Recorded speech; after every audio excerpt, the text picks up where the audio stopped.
साथियों का धन्यवाद जो बार बार हमारी इस मांग को उठाते आ रहे हैं। मैं सतीश ढाका, महासचिव CAWS हरियाणा।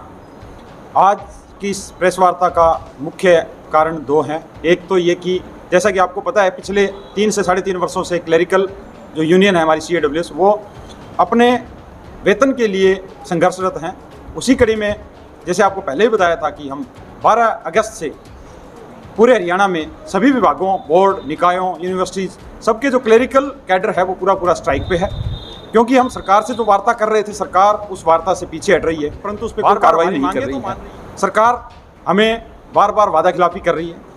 और इसी कड़ी में हमारे जो साथी हैं ग्रुप डी के, वो 2018 में इसी सरकार ने भर्ती किए थे और देखा था आपने कि उसमें PhD किए हुए भी साथी भर्ती हुए थे, जो कि सरकार की एक नाकामयाबी थी। क्योंकि उन्होंने ऊपर की जो भर्तियां हैं वो की नहीं, और उनका जो प्रमोशन का टाइम है 5 वर्ष है। 2023 में उनका 5 वर्ष पूरे हो चुके हैं, परंतु 1 वर्ष से ऊपर होने के बावजूद भी सरकार उनकी प्रमोशन पे कोई कार्रवाई नहीं कर रही है। और उनको प्रमोशन रोकने के लिए उन्होंने एक कॉमन कैडर शुरू कर दिया, जिस पे सरकार कोई भी कार्य नहीं किया, ना इनकी सीनियरिटी जारी की है। और ये पिछले 1 वर्ष से ऊपर बार बार सरकार से ये अलग अलग तरीक़ों से रिक्वेस्ट कर रहे हैं। इन्होंने करनाल में भी एक रैली का आयोजन किया था, जिसको सरकार ने टालने के लिए बोला, इन्होंने सरकार के कहने पे उसको टाल दिया। परंतु उसके बाद भी सरकार इनके साथ हमारी तरह वादा खिलाफी कर रही है। आज जब ये पूरे हरियाणा का जो ग्रुप डी कैडर है वो पंचकूला एक शांतिपूर्वक प्रदर्शन के लिए जा रहा था, तो इनके जिले और राज्य के जो पदाधिकारी थे उनको उनके घर से उठा लिया गया पुलिस द्वारा। इनके जो साथी बसों से जा रहे थे उनकी बसों को वहीं पे रोक के इनको अरेस्ट कर लिया गया। अलग अलग थानों में अलग अलग जगह इनको ले जाया गया है। या तो इनको अपना नागरिक नहीं मानती है, अपना कर्मचारी नहीं मानती है, क्योंकि सरकार इनके साथ आज जो व्यवहार किया वो एक आतंकवादियों के साथ जो व्यवहार होता है उस प्रकार का व्यवहार किया है। इनकी मांगें नहीं है कुछ भी, इनके द्वारा सिर्फ यही कहा गया है कि जब इनका प्रमोशन का टाइम पूरा हो चुका है, प्रमोशनल पोस्टें खाली पड़ी हुई है, तो इनकी प्रमोशन क्यों नहीं कर रही है। सरकार इन पर बिल्कुल ध्यान नहीं दे रही है। और हम CAWS आज इस सरकार से कहना चाहते हैं कि सरकार ने जो आज इन पे कार्रवाई की हमारे छोटे भाइयों पे, इसके लिए सामूहिक रूप पे माफ़ी मांगे और आज शाम से पहले इन सभी साथियों को इनको घर तक इज्जतपूर्वक, सम्मानपूर्वक इनको पहुंचाए। अन्यथा 12 तारीख की जो हमारी हड़ताल है उसकी जगह हम और कड़े कदम उठाने पे विवश हो जाएंगे।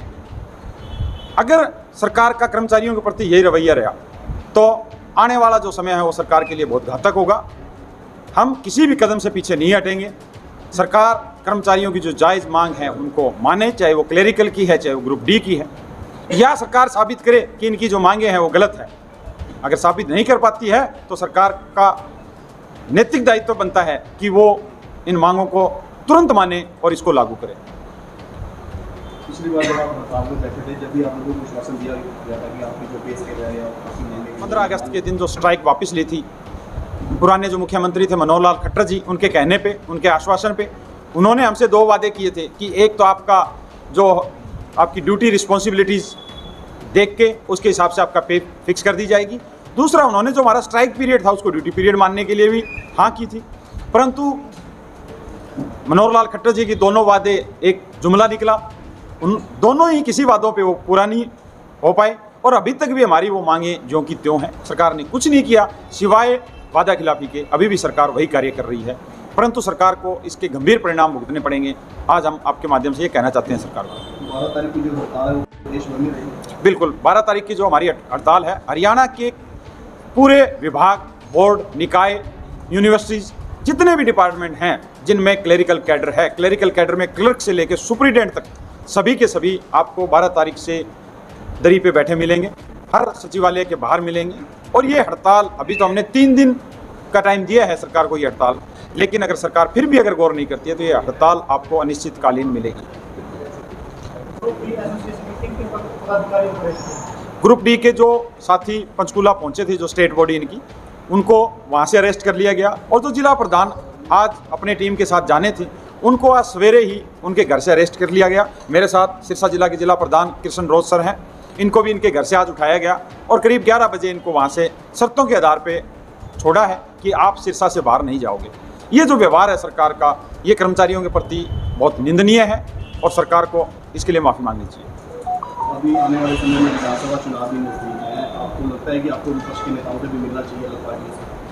देखिए, हम सरकार के कर्मचारी हैं, हम कोई पार्टी विशेष के कार्यकर्ता नहीं हैं, परंतु जो हमारा वर्षों पुराना जो हक है, हमारा जो सम्मान है, उसको लौटाने के लिए अगर वो वादा करती है अपने मैनिफेस्टो में, हम उस पार्टी का बिल्कुल समर्थन करेंगे। अगर ये सरकार हमारी बात नहीं मानती है, हमारा अगर बात जो मुद्दे हैं उन पर गौर नहीं करती है तो।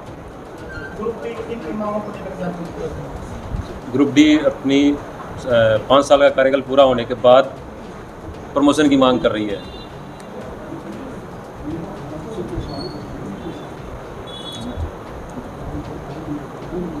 ग्रुप डी के कर्मचारी 5 साल पूरे होने के बाद अपनी मैं कृष्ण रोज जिला प्रधान ग्रुप डी यूनियन संघर्ष विकास समिति 1209। ग्रुप डी के कार्यकाल 5 साल पूरा हो चुका है। सरकार द्वारा हमारा एक कॉमन कैडेट बनाया गया था जिसमें ये शर्त रखी गई थी 5 साल पूर्ण होने के बाद आपकी प्रमोशन कर दी जाएगी। पिछले 1 साल से हम विभिन्न तरीकों से सरकार से बातचीत कर रहे हैं। आश्वासन दिया जा रहा है कि आपकी प्रमोशन के पर काम चल रहा है, पर अब तक कुछ नहीं किया गया। आज एक बहुत ही शांतिपूर्ण तरीके से पंचकुला में कर्मचारी इकट्ठे हो रहे थे, जहाँ पर जिला स्तर पर और स्टेट स्तर पर सभी पदाधिकारियों को सरकार द्वारा घर से उठा लिया गया। रास्ते में बसें रोक ली गई और वहाँ पंचकुला में भी सरकार के द्वारा कर्मचारियों पर काफ़ी अत्याचार किए गए हैं। उनको भारी पुलिस बल तैनात करके बसों में भर भर के अज्ञात स्थान पर ले गए हैं।